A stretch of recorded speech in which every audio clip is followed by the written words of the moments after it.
नमस्कार मंडळी, मी रुपाली तुमचं पुन्हा एकदा खूप खूप स्वागत करते आजच्या एका नवीन ब्लॉगमध्ये. हो तुम्ही सगळे मस्त असाल आणि स्वतःची काळजी घेत असाल. आज आहे संडे आणि संडे असल्यामुळे ना थोडंसं निवांत आहे. सकाळी छान अंघोळ वगैरे झाल्यानंतर सुरुवात जी आहे ती मी देवपूजेपासून केलेली आहे. असं तर आमच्या घरी सकाळी देवपूजा मस्त अशी छान हे करतातच, पण मी उठल्यानंतर माझं असतं, म्हणजे माझं सगळं आवरल्यावर मी करते. पुन्हा मग प्रज्ञेचं झाल्यावर प्रज्ञेसुद्धा करतो. म्हणजे आमच्या घरात ना जवळजवळ देवपूजा हे 3-4 वेळा दिवसातून केली जाते आणि लोलं तर दिवसभर चालूच असतं त्याचं पाया पडणं वगैरे. तर आपण कसं असतं ना, आपण ज्या गोष्टी करतो ना तेच बघून आपल्याला मुलंसुद्धा फॉलो करत असतात. तर माझं असं नेहमीच असतं की सकाळी उठल्यानंतर छान देवांना हात जोडायचं. अगदी काही जास्त मला पुस्तक वाचायला मिळालं नाही कोणतंही, म्हणजे ग्रंथ वगैरे किंवा मग नामस्मरण करायला मिळालं नाही, तर मी फक्त अगदी साधा गायत्री मंत्रसुद्धा बोलते. सूर्यदेवाला नमस्कार करते आणि मग पुढच्या कामांना सुरुवात करते. कारण यामुळे ना मला खूप सारी एनर्जी मिळते आणि मी मुळातच ना पॉझिटिव्ह थिंकिंगवाली पर्सन आहे.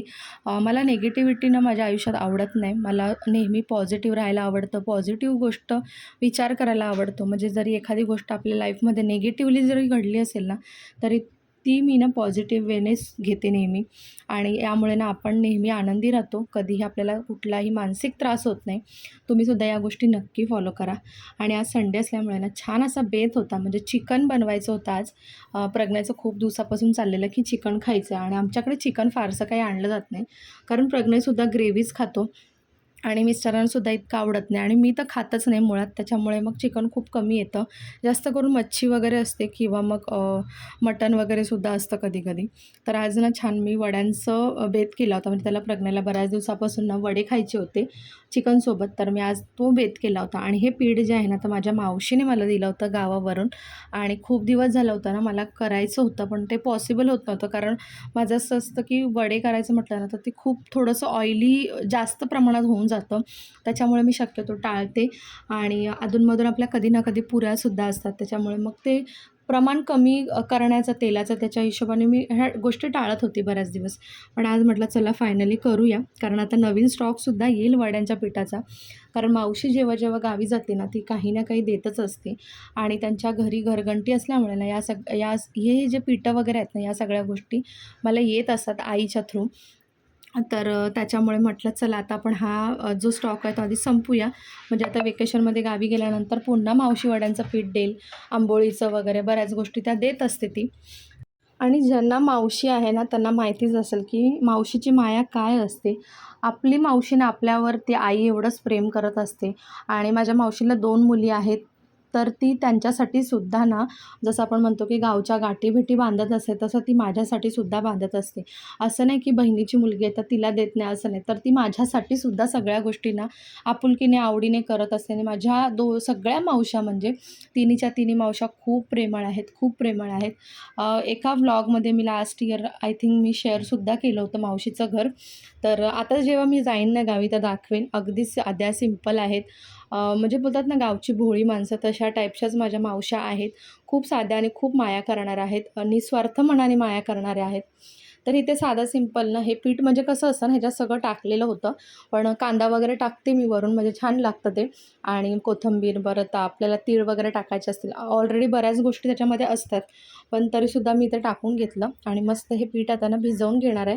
खूप घट्ट नाही, खूप पातळ आहे एकदम, म्हणजे रनी बोलतात ना तसा टाईपचं पातळी नाही, मीडियम पीठ जे आहे ते मळून घ्यायचं आहे आणि छान त्याला ना ठेवायचं आहे. कधी-कधी गावी काय करतात, हे पीठ ना रात्रीच भिजवून ठेवतात वड्याचं आणि सकाळी वडे करतात.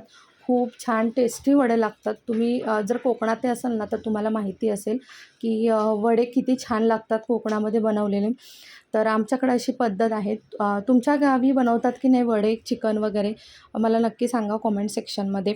आणि आज ना खूप गोष्टी मी करण्याचा विचार केला होता सकाळी, पण काहीच जमलं नाही. जसं मी एका ब्लॉगमध्ये पण सांगितलं होतं की आमच्याकडे ना लिकेजचं काम चालू आहे बिल्डिंगमध्ये. त्यामुळे ना खूप प्रॉब्लेम होत होता दिवसभर. म्हणजे अगदी ड्रिल मशीन दिवसभर चालू होती. त्याचबरोबर ना आमच्या रूमच्या बाहेरच्या साईडला लिकेजचं काम चालू होतं. त्यामुळे रूममध्ये ना पूर्ण कचरा झालेला, म्हणजे भिंतींच्या ज्या खपल्या वगैरे म्हणतो ना आपण, त्या सगळ्या पडत होत्या बेडरूममध्ये आणि खूप इरिटेट झाली मी दिवसभर. मग त्या संडे असून मला आरामही मिळाला नाही. मी बऱ्याच गोष्टी करायचा विचार केलेला. माझी झाडं वगैरे होती तीसुद्धा मला आज क्लीन करायची होती, पण काहीच शक्य झालं नाही मला. नाही इवन नंतर तुमच्यासोबत ना चिकनची रेसिपी किंवा मग वड्यांची रेसिपीसुद्धा शेअर करता आली नाही, कारण इतका आवाज म्हणजे कर्कश आवाज येत होता की खूप त्रास होत होता. आणि त्याचबरोबर बाकीसुद्धा धूळ माती उडतच होती. त्यामुळे पटकन आम्ही जेवण आवरून घेतलं आणि म्हटलं थोडंसं रेस्ट तरी करूया, पण रेस्ट पण करायला मिळाला नाही. आणि बघा आता संध्याकाळ झालेली आहे, तर या बरण्या मी क्लीन करून ठेवल्या. तर सकाळी म्हटलं चला त्याच्यामध्ये आपण गोष्टी ज्या आहेत संपलेल्या त्या फील करून घेऊया. आणि आज आज म्हणजे उद्या माझ्या लग्नाचा वाढदिवस आहे.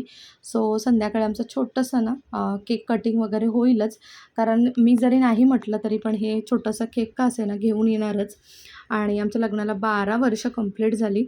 म्हणजे उद्या कंप्लीट होतील आणि मला ना सगळ्या गोष्टी म्हणजे नव्याने आठवायला लागल्या. कसं असतं ना प्रत्येक गोष्टीची ना एक वेगळी कहाणी असते, एक वेगळी आठवण असते प्रत्येकाच्याच आयुष्यामध्ये. तर त्या गोष्टींना आपल्याला रिवाईज होत असतात आणि पुन्हा पुन्हा नव्याने आठवत असतात आणि हसूसुद्धा येतं मनातल्या मनात आपल्याला त्या सगळ्या गोष्टी आठवून. तर माझंसुद्धा असंच काही झालेलं आहे. आणि माझं कसं अरेंज मॅरेज होतं, त्यामुळे बऱ्याचशा गोष्टी ना बोलतात ना लाजत बुजत सगळ्या गोष्टी लग्नाच्या विधी वगैरे या सगळ्या गोष्टी होत्याच. म्हणजे आपण कसं आधी भेटलेलो असेल ना, तर बऱ्याचदा भेटणं झालं असेल मुलासोबत, तर आपलं थोडंसं बॉन्डिंग जुळतं. पण आमच्या बाबतीत तसं काहीच नव्हतं. म्हणजे आम्ही हार्डली 2-3 वेळाच फक्त भेटलो असेल, ते पण फॅमिलीसोबत 2 ते 3 वेळा आणि एकांतामध्ये म्हणजे आम्ही दोघं फक्त एकांतामध्ये एकदाच भेटलेलो. त्याच्यामुळे आमचं इतकं काही लग्नाच्या आधी इतकं बॉन्डिंग स्ट्राँग नव्हतं झालेलं, पण लग्नानंतर बरंचसं बॉन्डिंग चांगलं झालं आमचं. आणि या गोष्टी सगळ्या आठवून ना हसू पण येत होतं मला. तर इथे माझ्यासाठी मी चहासुद्धा ठेवून घेतलेला आहे.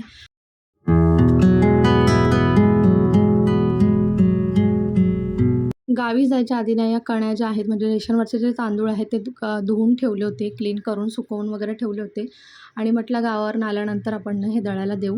पण माझ्या ना हे स्मरणातून निघूनच गेलं, कारण एकदा आपण व्यवस्थित पिशवीत गाठ बांधून कुठे ठेवलं ना की मग लक्षातच राहत नाही. आणि त्यानंतर कसं झालं, गावावरून आल्यानंतर मी नाचणीचं पीठ त्यानंतर बाजरीचं पीठ दळून आणलं. त्याच्यामुळे मला हे तांदूळ दळायला त्याच्यात हे माझ्या लक्षातच राहिलं नाही, विसरून गेली. आणि म्हटलं आता दळून आणूया, कारण मला पटकन कशी आठवण आली की आता संकष्टी आहे बुधवारी, सो मला मोदक वगैरे करायचा माझा विचार होता, त्यामुळे मला पटकन हे आठवले. तर आता हे उद्या मी दळायला देईन. आणि बघा इथे 12 वाजलेले होते आणि ह्यांनी आणि मुलांनी जाऊन ना खालून केक आणला. मी नको म्हटलं तरीसुद्धा आणला आणि मुलांची खूप मजा चालली आहे बघा इथे. त्यांना खूप जास्त एक्साइटमेंट असते बरं का.